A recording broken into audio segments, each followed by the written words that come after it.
everybody. Awesome. So yeah, I had a little bit of an adventure yesterday. So I actually the day before yesterday, I was supposed to be on my plane to Italy, and I get to the airport, and they're like, "You can't go." And I'm like, "Well, why can't I go?" And they're like, "Well, your passport's going to expire in 56 days." I'm like, "Yeah, I'm going to Italy for 5 days. What's wrong with my passport?" And they're like, "Yeah, you need to have at least 90 days on your passport in order to be able to go to Italy. So tomorrow you need to go get a new passport." So I go to the passport office yesterday. I stand in line for 3 hours. I get a new passport, and then I go to the airport again. I'm like, "Okay, I'm ready to go." They're like, "Yeah, it's going to cost $1,400 more to go to the Italy." And I'm like, "Really?" Yeah, that's not going to happen. So, as much as I wanted to be there in person, there's a lot of things that worked against me being there, but I wanted to make sure everyone got this talk because it's something I really enjoy. It's something that I had a lot of fun building, and there's a lot of cats in it too. So hopefully everybody in this talk likes cats, because there's going to be some cat memes and some cat pictures in it, and the entire project is literally about cats. So when you download the code, everything is cat related. So I had a little bit of fun building. Can everybody see my screen? Okay, fantastic. So everybody, I'm going to be talking about adventures in Node and Nest. A little bit about myself. So I'm actually a principal architect at a company called Ultimate Software. We're based out of Florida in the United States, but believe it or not, we actually have an office in Paris. We have some folks who work in London, and we have some folks who work in Amsterdam as well. And I think we might have 1 or 2 people that work in Italy remote. But if anyone's looking for a new job, Ultimate Software is a fantastic place to work. In Angular and Web GDE, which means I get to do all kinds of really fun stuff with the community. I've actually am the founder of 2 other conferences. So NG Atlanta, which is an Angular conference here in Atlanta, Georgia, and Node Atlanta, which we're starting for 2020. And I'm first time I'm ever mentioning this, so I'm actually a advisor for a React conference, so please don't judge me. And there's my Telegram and Twitter right there too, so make sure if you guys have any questions after this talk, I'm 100% available on Telegram. Cesar will let you know that I am very quick to reply as long as I'm awake. A little bit about Ultimate. So they do something called Ultimization, where they literally get everybody in a room for a week and teach you about the company and the culture, something that I think a lot of companies should do, and I really enjoyed. This was actually our chief people officer towards the end of the event. That was actually really fun. So what am I here to talk about? So throughout the day, you've heard a lot about building applications. After you build your application, you're ready, like, yes, fantastic, everything is good to go now. I have this wonderful application, but wait, right? There's kind of something that's missing other than just your front end. You need to have a back end. So now that you've built this application, you're kind of sitting there like, how do we get to the next step? How do we get to where we actually want to go? So there's a couple things I'm going to be covering in this talk, and don't worry about the slide because I'm going to be sharing these slides along with the code afterwards. But there's a lot of stuff that we're going to cover in this talk, and it's going to be pretty quick. And I know after seeing this list, you're sitting here like, just give it to me. Give it to me right now. I want to see all this wonderful stuff. But I want to make sure you know that there's one thing I'm not going to cover. I'm not going to cover how to test. And I'm not going to cover how Node is better or worse than other topics because, first of all, nobody really tests anyway. So we don't need to learn about testing. And second of all, that's really not why we're here, to learn about why Node is better than anything else. We're here to learn about something amazing. And I'm going to show you the world, literally. Okay, I'll go back for that guy in the green who was trying to take a picture of this. There you go. I'm watching him. I'll let him know when he's done. I'll switch. Okay, cool. So I'm going to show you the world. This is going to be a very quick talk about everything in Nest. So for those of you who don't know what Nest is, who knows what Nest is? Cool. Okay. It is not the thermostat. For those of you who know what the Nest thermostat is, it is not the thermostat. Just kidding. Okay. So Nest was actually created by a guy named Camille. Camille is actually from Poland. He's actually in Florida right now giving a talk on Nest. And Nest is a progressive Node.js framework built on top of TypeScript. Okay, so it's on top of TypeScript, and you can use Express with it. And the way I like to think about Nest is, if anyone's done Spring, and I'm assuming everybody here has done Angular, and is familiar with Node and TypeScript, I like to think of it as a baby of all four of those, right? How do you get Nest? Nest is really easy. They have the CLI. You could use it very easily with NX workspaces. Even if you're familiar with the project XPlat by Nathan Walker and his crew, Nest comes bundled with that as well. The Nest CLI is really easy to use.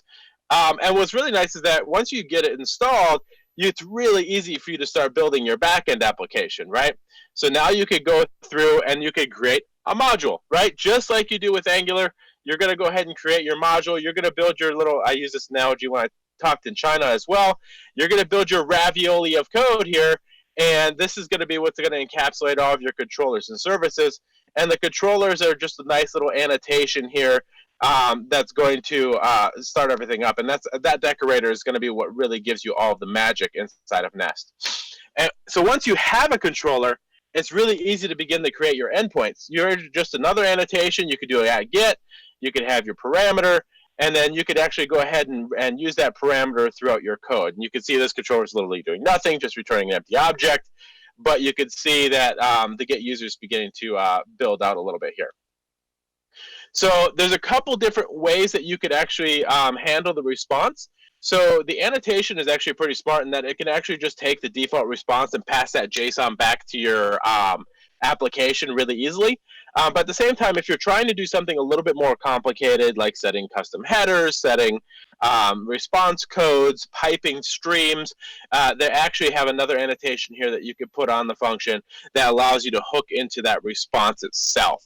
That allows you to do a little bit more advanced stuff that we're going to cover a little bit later. At the same time, they also make it really easy for you to be able to catch and throw errors a little bit more. If anyone's ever thrown an error inside of a Node application, had your application die, that's usually not something that you want to do, right? So we have something here that we can add another annotation for catch, and then once we do that, we can actually start to begin to throw HTTP exceptions, and those will actually be caught and passed down to the user. So this, for example, is going to throw a 404 all the way down to my user with this error message. So I don't have to worry about custom handling. I don't need to grab anything on the response here. Nest is smart enough to handle that for me. But I have this controller.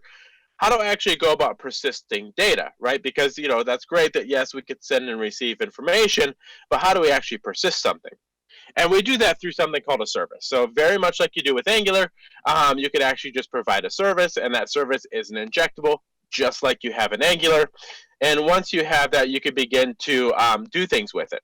So in this case, I have that same controller that I have. I've injected my cat service. I said there would be cats. There's plenty of cats. And what we're going to do is we're actually going to turn this into an async function. And we're going to wait for this cat service to actually do that find by breed. And then we're going to take that and we're going to return that or throw an exception. So that's great. We're doing something from the actual persistence layer. But at the same time, that's not really everything we need because that's great. It's returning from a service, but how do we actually add real persistence, right? How do we actually push something all the way to the database? And with that, I like to use something called type ORM. For those of you who are not familiar with type ORM, if you use an ORM in any of your existing backends around like Java or .NET or anything like that, you'll be very familiar with this concept. There's a really nice one for TypeScript called type ORM. It takes entities just like you would expect, and it does a lot of magic for you. And what that allows you to do is things like this, right? So I'm going to specify a cat entity. It's going to have an owner. It's going to have a breed. And there's something interesting here, too, that I'll talk about later a little bit. But there's actually some lifecycle hooks on type ORM where you could say, you know what, before I actually insert this to the database, if there is not a hideout specified, let's go ahead and add that super secret hideout. So there is some interesting lifecycle hooks that you can use with type ORM, and that'll make your life a little bit easier. And it's magic. Right? So it's going to go through and scaffold your database for you. It's going to do everything in terms of structuring the queries. It does all of that for you, and it's going to make your life, for the most part, easy as long as you have a fairly simple application. You can get pretty advanced, but then you'll start having to do some custom SQL stuff. Once I've created that entity, I need to actually import it into my user, my cats module. There's a typo there. This used to be users. I need to import it into my cats module. Let's go ahead and do that. And again, because I'm using TypeScript, I could just go ahead and pull it in. I'm going to say I'm going to pull this in for the feature, and I have my cats entity. And then Nest is going to know what to do from there. It's going to actually go through and make that available as something that is injectable. So I'm actually going to inject this repository. And once I do that, I get some really interesting stuff, right? I get the value of that ORM immediately. So I get a promised call that I can make to say, hey, you know what? Let's find all the entities where the owner is this name, right? That's really cool because now I don't have to worry about understanding SQL or Mongo or all these different data structures. I could just use my ORM to manage that. And then if I decide to, in different environments, switch what data store I'm in, switch which connection I'm on, that's okay because my ORM code is going to stay the same. Right, and then at the same time, I get the ability to save. There is some interesting stuff that I'll get on in a second here about why I'm doing this, because there's some fun stuff that's going to be coming up. Now, what happens when your users send you something that you're not expecting, right? For those of you who are taking a second, one of these is not a cat. So what happens is that our users don't always do what we expect them to do. So one of the things that we want to do is we want to validate the request that they send us, right? That's something that is really nice to do. You don't want to be putting in a bunch of data that you don't expect. So we could do that with data transfer objects, right?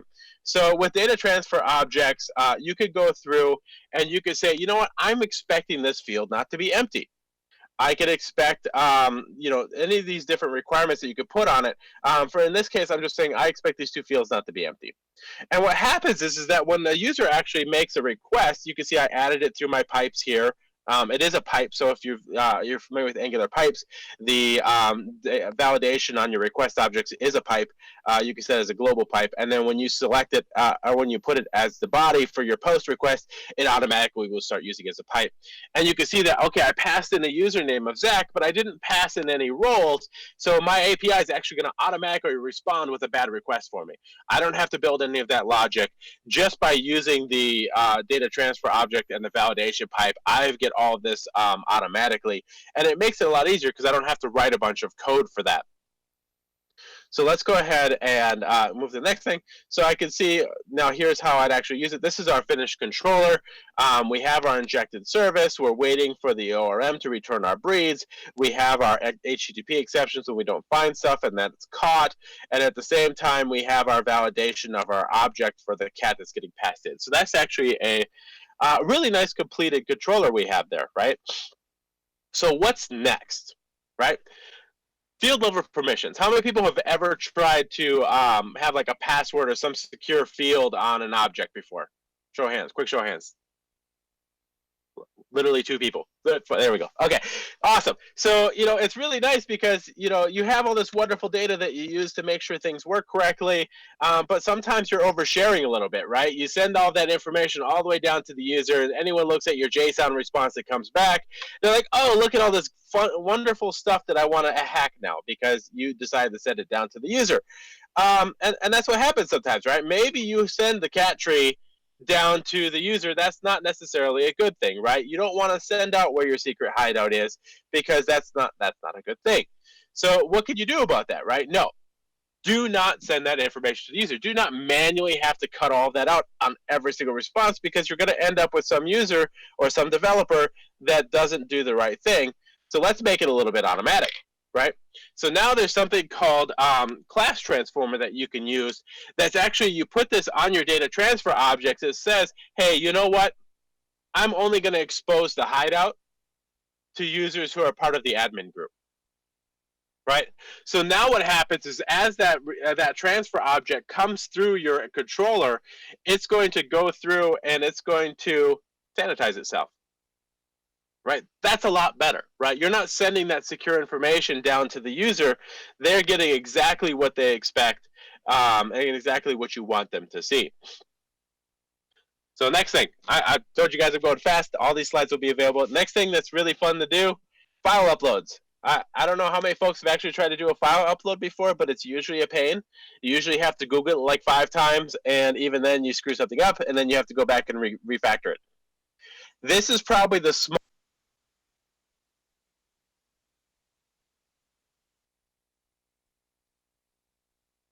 No audio?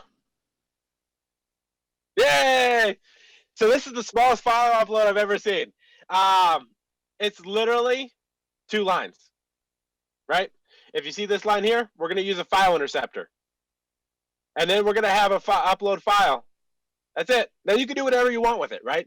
Do you want to create a file stream? Do you want to, go parse it through an antivirus? Whatever it is you want to do, that's it, right? You don't have to worry about the buffer. You don't have to worry about any of that.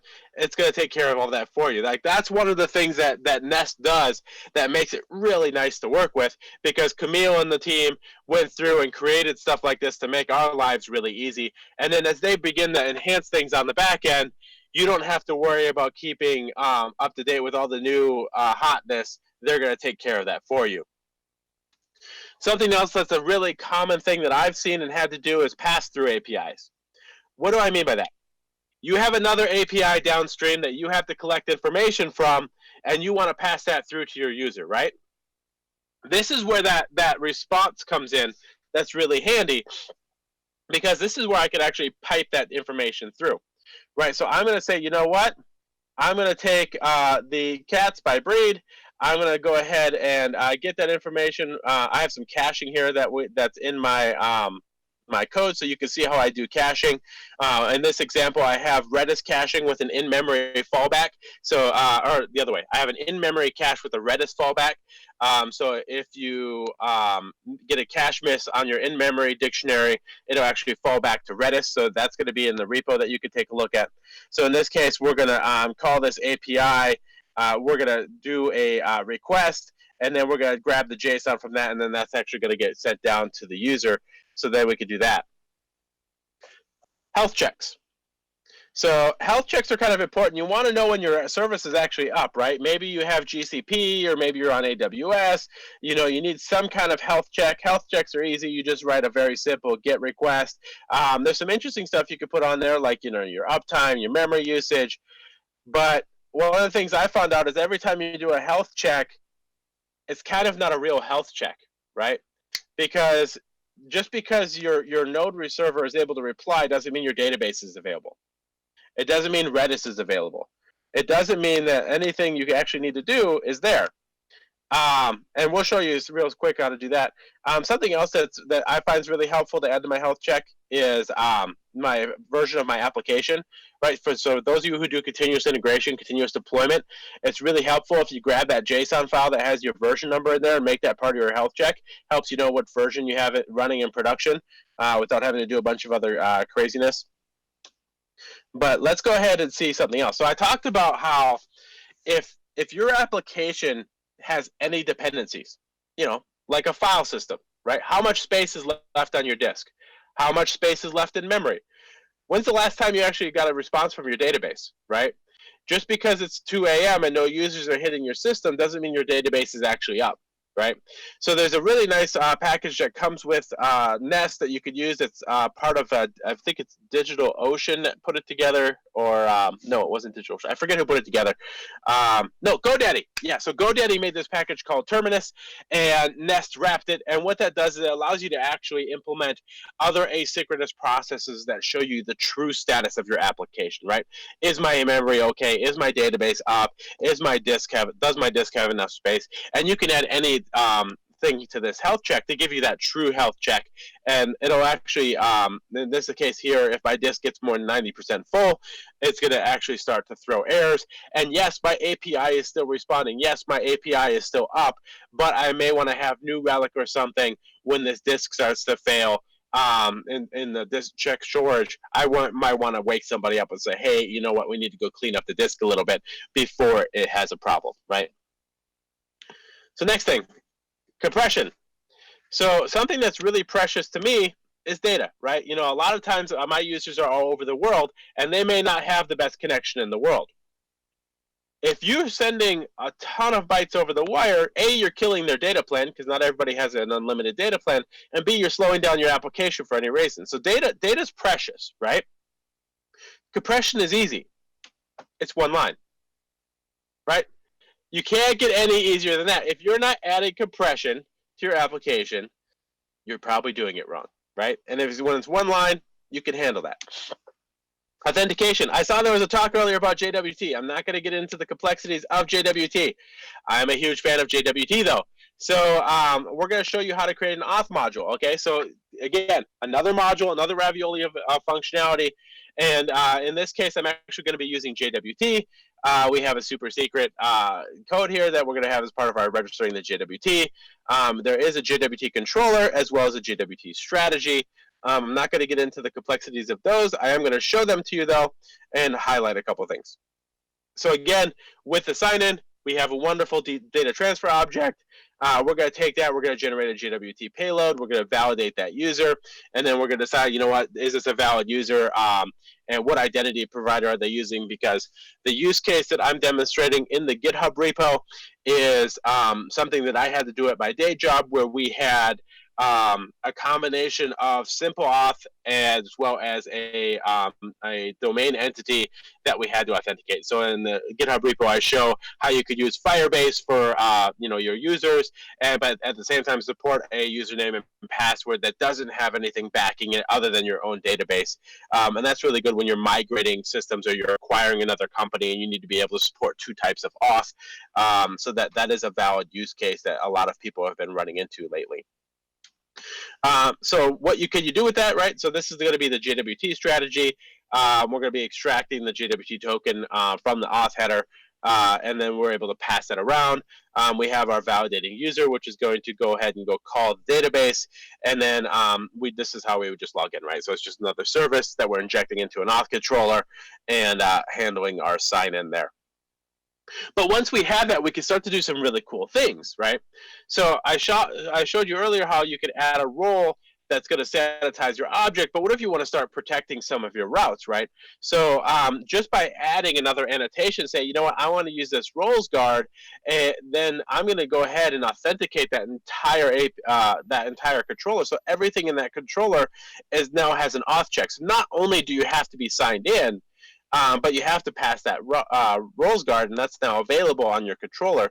So now we could do things like this, right? So here's our roles guard. It's going to go ahead and grab the execution context of every single request that comes in, and it's going to reflect on that. It's going to say, hey, you know what? I want to get the roles off that context, and I want to see what the names of those roles are, and then I'm going to validate whether or not the user has that role, right? So we're going to check that.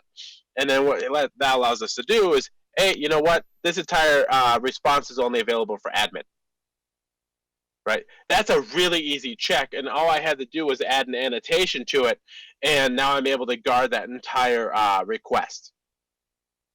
So next thing, logging. It's going to be easy, right? You don't have to do a console log. You don't have to add a bunch of logging libraries.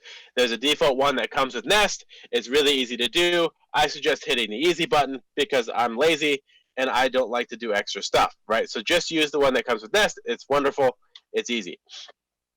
GraphQL. Who here does GraphQL? Anybody?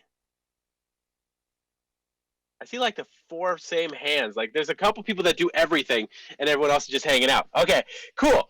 GraphQL, really easy.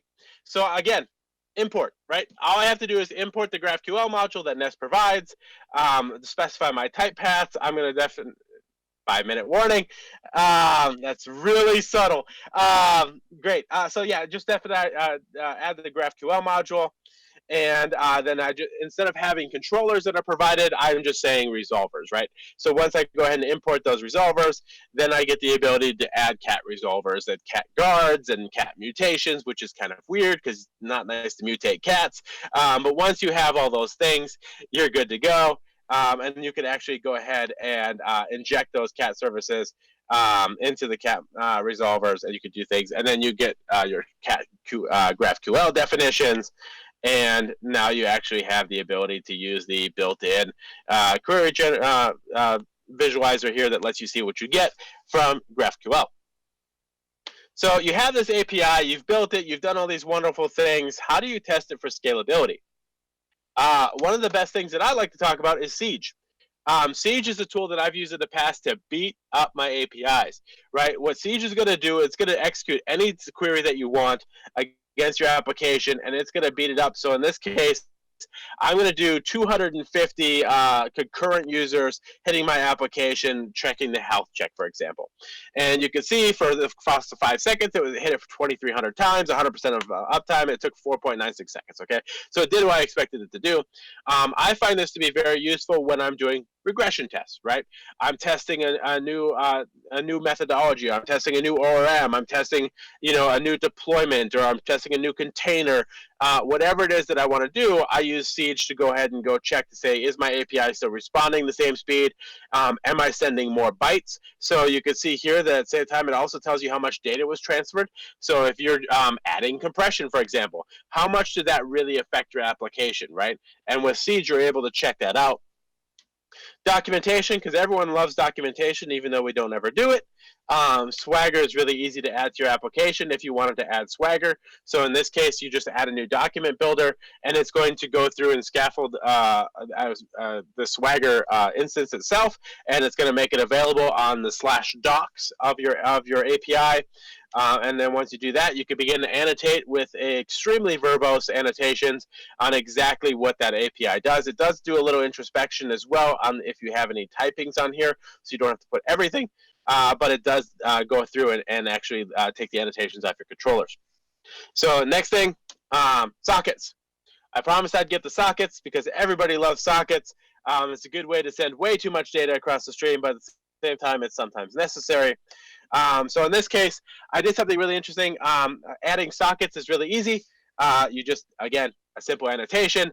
You add your WebSocket gateway. You can specify what origins. Because I was being lazy on this one, I just wanted to let anybody connect to my socket. I don't care where you're coming from.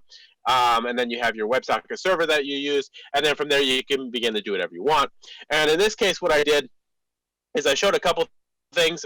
One of the things I wanted to be able to do is I keep track of how many concurrent users are connected to my socket, because there's things that I like to do with that, and then I want to make sure that whenever someone subscribes, that we could to the events topic, we could go ahead and just send them copies of any events that come across. And what's nice is that you could do things with this around tracking how many users, which I just mentioned.